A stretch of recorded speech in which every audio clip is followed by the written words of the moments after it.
साहब अपने अलग अलग स्टाइल और एक्टिंग स्टाइल और अपने लुक्स की वजह से बहुत पॉपुलर होते जा रहे थे और वो इतने हैंडसम थे कि लड़कियां उनकी एक झलक पाने के लिए बिल्डिंग से कूद जाती थी, जिसके बाद देव साहब का दिल टूट गया। कहा जाता है कि वो बहुत रोए और अपनी जान लेने तक की भी कोशिश की थी उन्होंने। साहब ने कई सारी फिल्में ऐसी भी रिजेक्ट की है कि जो बाद में सुपरहिट हो गई थी, जैसे कि जंगली उन्होंने रिजेक्ट की जो शम्मी कपूर के पास गई, और वेल यार वो फिल्म ऐसी हिट हुई कि शम्मी कपूर को अलग ही पहचान मिल गई। चाहे कोई मुझे जंगली कहे। कि गुरुदत्त और देव आनंद दोनों ही एक औरत के साथ इंटीमेट हुए और एक दिन जब उन्हें लगा कि जीनत अमान से उन्हें प्यार ही हो गया है तो वो उन्हें कन्फेस करने चले गए थे। ये बात गौर करने वाली है कि उस वक्त देव आनंद साहब शादीशुदा थे। धर्मदेव पिशोरीमल आनंद AKA देव आनंद अपनी सदी के एक ऐसे successful actor, director and producer रहे हैं जिन्होंने पूरी इंडस्ट्री पे एक बहुत बड़ी छाप छोड़ दी थी। एक ऐसे बेहतरीन अभिनेता जिन्होंने अपनी जिंदगी में 100 से भी ज्यादा फिल्में की हैं और साथ में कई सारी फिल्म्स उन्होंने प्रोड्यूस भी की हैं।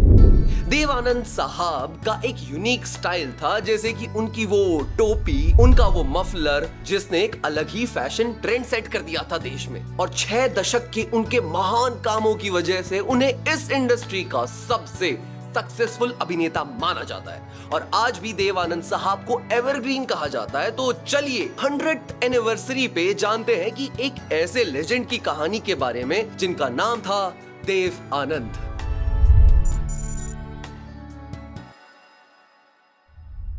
देवानंद साहब का जन्म 26 सितंबर 1923 शकरगढ़ पंजाब में हुआ था, जो अब पाकिस्तान में है।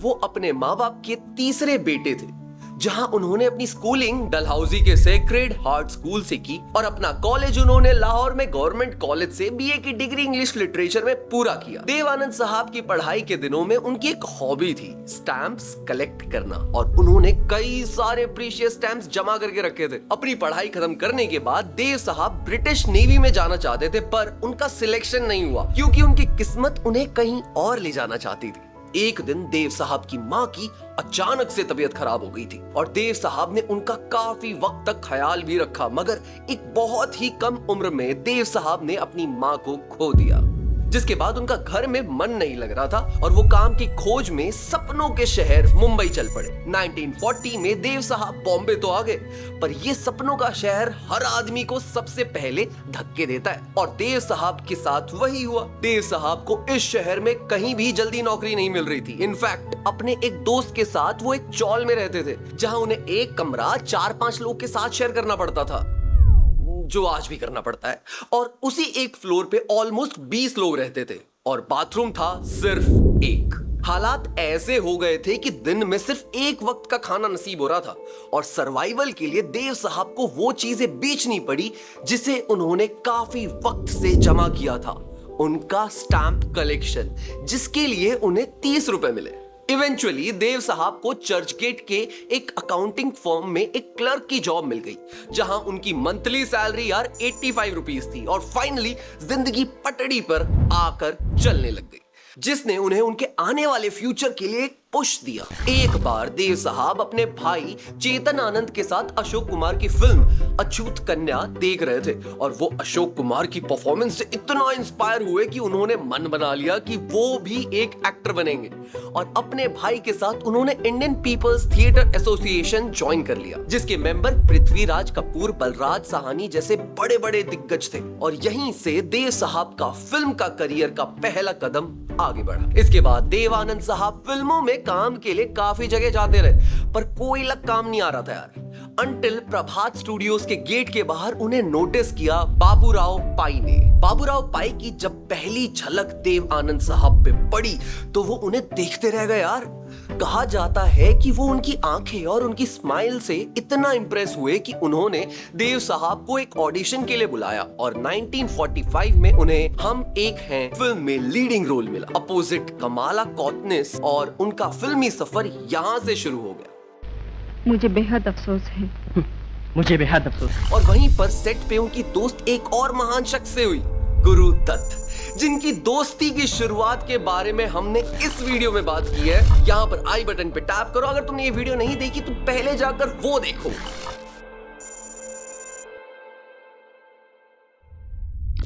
साहब की पहली फिल्म हम एक हैं को बहुत ही पॉजिटिव रिस्पांस मिला था और उसके बाद उनकी कई सारी फिल्में हिट रही, जैसे कि मोहन, आगे बढ़ो, विद्या, जिद्दी और ना जाने यार क्या क्या। और देव साहब एक वेल एस्टैब्लिश्ड स्टार बनते जा रहे थे, जिसमें से उनकी मेजॉरिटी ऑफ फिल्म्स में उनके अपोजिट रहती थी सुरैया। सुरैया ऑलरेडी एक बहुत बड़ी स्टार थी, जहां उनकी सालाना इनकम ही 8 से 10 लाख रुपए होती थी और फिल्म में उनका नाम पहले आता था क्रेडिट रोल में। विद्या फिल्म के शूट के टाइम कहा जाता है कि दोनों को एक दूसरे से प्यार हो गया था। फिल्म के शूट के दौरान एक बोट सीन में बोट पलट गई और सुरैया डूबने वाली थी, पर देव साहब ने उन्हें डूबने से बचा लिया और इसके बाद देव साहब और सुरैया का रिश्ता काफी गहरा हो गया।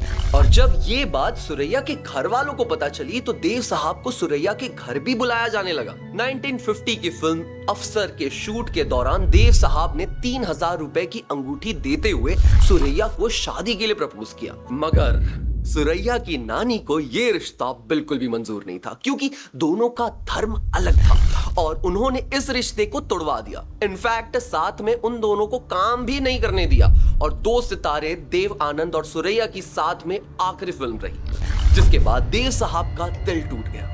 कहा जाता है कि वो बहुत रोए और अपनी जान लेने तक की भी कोशिश की थी उन्होंने, मगर फिर उन्होंने खुद से कहा कि उन्हें स्ट्रॉन्ग बनना होगा और अब से वो अपने करियर पे ज्यादा फोकस करेंगे और अपना नाम और बनाएंगे। बचपन से कुछ उठती उठती बातें मेरे कानों में पड़ती रही हैं और चूंकि सबकी माँ होती है इसलिए मेरी भी एक माँ थी जो मेरे पैदा होती मर गई।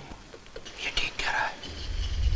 सुरैया ने स्टार एंड स्टाइल में एक इंटरव्यू में ये कहा था कि उनकी नानी और उनके मामा ने उन्हें धमकी दी थी कि वो लोग देव आनंद को मरवा देंगे, जिसकी वजह से देव साहब से वो दूर हो गई थी और देव साहब से अलग होने के बाद सुरैया ने कभी भी जिंदगी में शादी नहीं की। देव साहब अब एक वेल एस्टैब्लिश्ड स्टार थे यार। उनकी फिल्म जिद्दी ने उन्हें काफी पॉपुलर बना दिया था और ये फिल्म उन्हें उसी आदमी ने ऑफर की थी जिसे देख के वो फिल्मों में आए थे, अशोक कुमार। और इसी फिल्म में उनके लिए किशोर कुमार साहब ने गाना भी गाया था और इसके बाद दोनों में काफी गहरी दोस्ती बन गई थी। देव साहब ने एक दिन फैसला किया कि वो अब फिल्में भी बनाएंगे और अपने भाई चेतन आनंद के साथ उन्होंने अपना एक प्रोडक्शन हाउस खोला, नवकेतन फिल्म्स। और देव आनंद साहब ने गुरुदत्त से भी अपना वादा पूरा किया और 1951 की बाजी में उन्होंने गुरुदत्त को एज अ डायरेक्टर चांस देकर अपने किए हुए वादे को पूरा किया और बाजी एक हिट फिल्म साबित हुई। अगर तुम्हें गुरुदत्त के बारे में नहीं पता तो मैं तुम्हें वापस से रिमाइंड करा दूं कि इधर आई बटन पे क्लिक करो और जाकर हमारा गुरुदत्त का वीडियो जरूर देखना। बाजी फिल्म इतनी हिट हो गई थी कि आज भी उसे कल्ट क्लासिक माना जाता है और नवकेतन बैनर के अंडर देव आनंद साहब ने ऑलमोस्ट 35 पिक्चरें बनाई और देव साहब कभी भी नहीं रुके।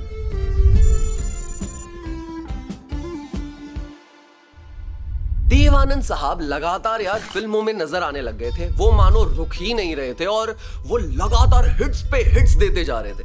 और इसी बीच देव आनंद साहब ने चुपके से बिना दुनिया को बताए शादी भी कर ली। देव आनंद साहब की फिल्म बाजी में उनके साथ कास्ट में थी गीता बाली और Kalpana Kartik AKA Mona Singha. Film Taxi Driver के दौरान देव आनंद और मोना सिंघा के बीच में प्यार हो गया और देव आनंद साहब ने उन्हें वहीं पर प्रपोज भी कर दिया था। और एक दिन फिल्म के शूट के ब्रेक के दौरान देव साहब ने एक रजिस्ट्रार को बुला लिया और दोनों ने ब्रेक के वक्त वहीं पर सेट पर शादी कर ली यार और वापस वो शूट पर आ गए। और टैक्सी ड्राइवर भी एक बहुत बड़ी हिट रही। देव आनंद साहब और उनकी वाइफ कल्पना ने साथ में कई फिल्मों में काम किया, जैसे कि अंधिया, टैक्सी ड्राइवर, हाउस नंबर 44, पर 9-2-11 कल्पना कार्तिक जी की लास्ट फिल्म बनी और उसके बाद उन्होंने फिल्मों से रिटायरमेंट ली। देव आनंद और कल्पना कार्तिक के 2 बच्चे हुए, सुनील आनंद और देवीना आनंद। देव आनंद साहब की लगातार कई फिल्में आती रही जो सक्सेसफुल थी, जैसे कि पॉकेट मार, फंटुश, CID और कई फीमेल लीड्स के साथ उन्होंने फिल्में भी की, जैसे कि वहीदा रहमान, मधुबाला, नलिनी जयवंत एंड मैनी मोर यार।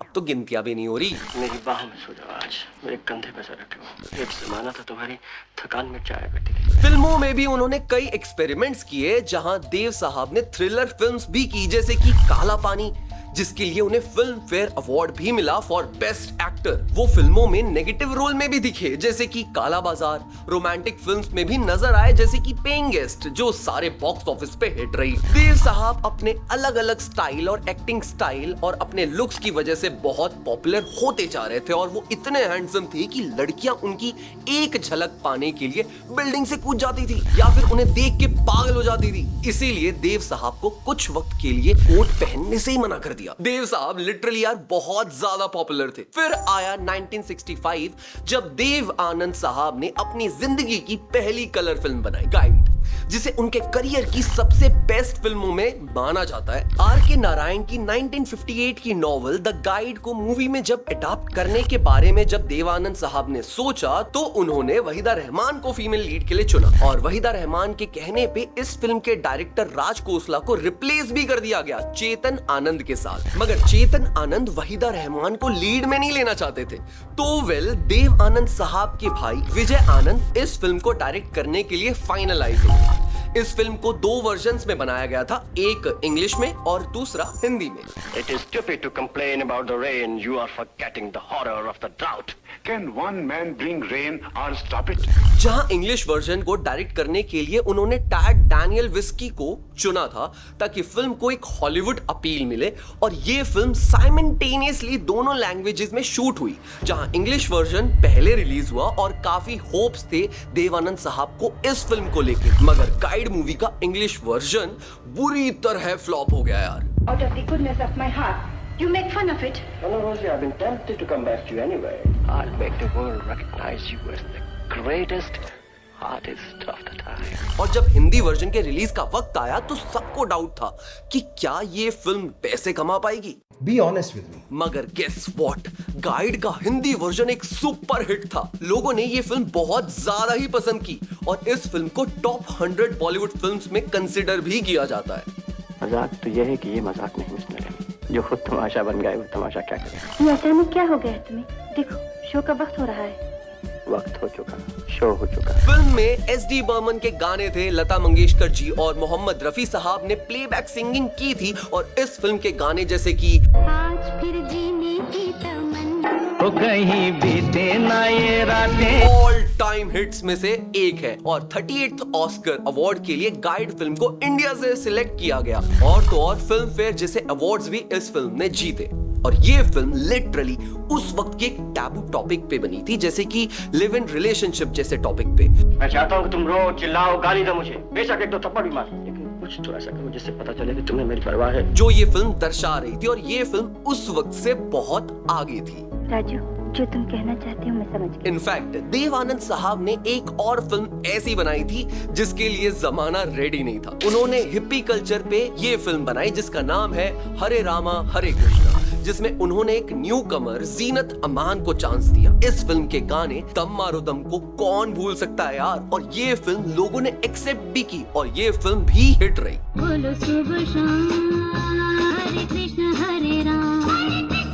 इनफैक्ट आज भी इस फिल्म की एक कल्ट फॉलोइंग है। लेकिन आपको शायद हिप्पी लड़कियां ज्यादा पसंद है। कांची रे। कहा जाता है कि इस फिल्म की वजह से एक बाप अपनी बेटी से रीयूनाइट हो पाया था, जहां फिल्म में एक अमेरिकन लड़की थी जो घर से भाग कर आई थी और उनके फादर ने जब ये फिल्म देखी तो उन्होंने देव आनंद साहब को कांटेक्ट किया कि उनकी बेटी से वो उन्हें मिलवा दे और देव साहब ने उस अमेरिकन लड़की से बात की और उसे समझाया, जिसकी वजह से एक बाप अपनी बेटी से मिल पाया।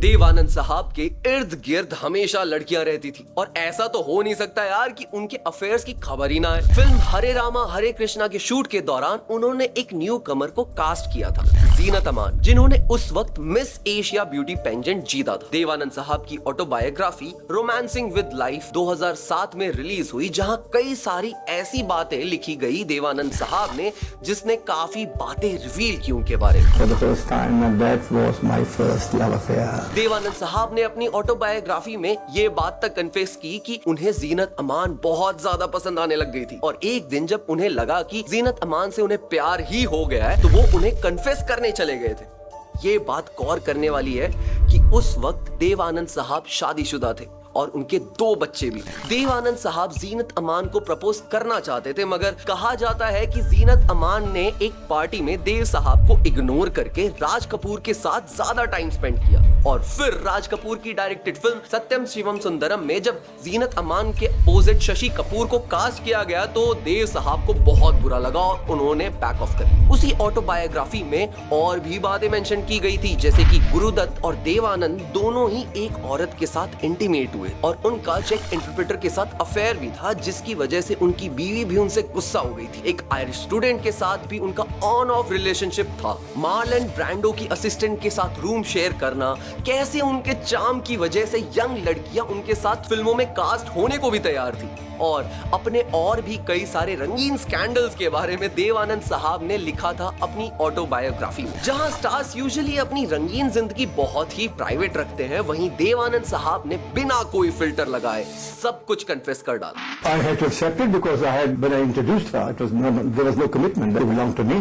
I made her a big star to belong to the world. एक और कंट्रोवर्सी तब आई जब फिल्म गाइड की रिलीज के बाद गवर्नमेंट की तरफ से नोटिस आ गया था, कहते हुए कि ये फिल्म एडल्ट्री प्रमोट कर रही है। उसी के साथ जब भारत में इंदिरा गांधी द्वारा इमरजेंसी लगाई गई तो देव आनंद साहब ने कुछ फिल्म जगत के लोगों के साथ इसका पूरा प्रोटेस्ट किया और 1977 में उन्होंने खुद एक पार्टी बनाई जिसका नाम था नेशनल पार्टी ऑफ इंडिया, जिसे उन्होंने कांग्रेस के अगेंस्ट इलेक्शन में खड़ा किया। देव आनंद साहब ने कई सारी फिल्में ऐसी भी रिजेक्ट की है कि जो बाद में सुपरहिट हो गई थी, जैसे कि जंगली उन्होंने रिजेक्ट की जो शम्मी कपूर के पास गई, और वेल यार वो फिल्म ऐसी हिट हुई कि शम्मी कपूर को अलग ही पहचान मिल गई। चाहे कोई मुझे जंगली कहे। साथ में उन्होंने फिल्म तीसरी मंजिल रिजेक्ट की जो अगेन शम्मी कपूर के पास गई और वो एक और सुपरहिट रही। हसीना जुल्फों वाली जाने जहां। और इवन जंजीर फिल्म भी देव आनंद साहब ने रिजेक्ट कर दी थी जो वेल अमिताभ बच्चन के पास गई, और जंजीर भी एक कल्ट क्लासिक फिल्म निकली और अमिताभ बच्चन को उस फिल्म ने स्टार बना दिया। जब तक बैठने को न कहा जाए शराफत से खड़े रहो।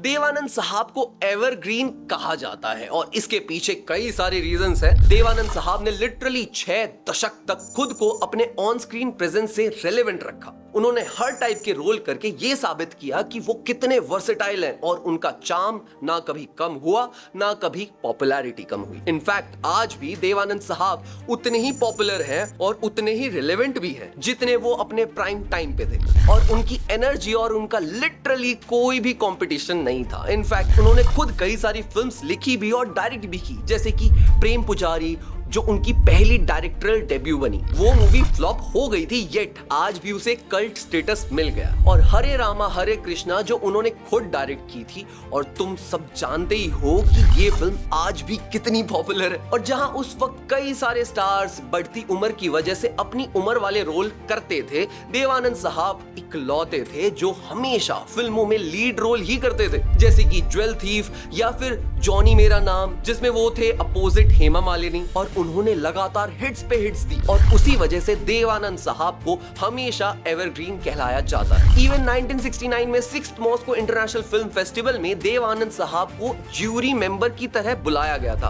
उन्होंने even Hollywood film evil within में भी काम किया है जिसमें जीनत अमान भी थी। देव साहब ने इस फिल्म इंडस्ट्री को काफी सारे आर्टिस्ट भी दिए हैं, जैसे कि शेखर कपूर, जैकी श्रॉफ, तब्बू, टीना मुनिन, शत्रुघ्न सिन्हा और अभिजीत भट्टाचार्य। उन्होंने अपने बेटे सुनील आनंद को फिल्म आनंद और आनंद से लॉन्च करने की कोशिश की थी यार, मगर वो फिल्म फ्लॉप रही, जिसके बाद सुनील आनंद ने कभी भी एक्टिंग नहीं की और उन्होंने नवकेतन फिल्म्स को संभालना शुरू कर दिया था। मगर देवानंद साहब तो यार एवरग्रीन थे, वो रुकने वाले नहीं थे। 60 साल की उम्र में भी वो लीड हीरो का रोल कर रहे थे। लेट 80s आते आते देव साहब की फिल्म्स काफी एक्सपेरिमेंटल होती चली जा रही थी। जहां उनके फिल्म्स जैसे कि हम नौजवान और लश्कर कमर्शियल हिट्स थी, वहीं सच्चे का बोलबाला फ्लॉप हो गई। और 90s में उनकी कई सारी फिल्म्स इधर चल रही थी या तो कंट्रोवर्शियल थी, जैसे कि गैंगस्टर जिसमें एक काफी कंट्रोवर्शियल सीन था। उसके बाद भी देव साहब कई मूवीज में आते रहे, जैसे कि 100 करोड़ एंड सेंसर जो क्रिटिकली अक्लेम्ड थी।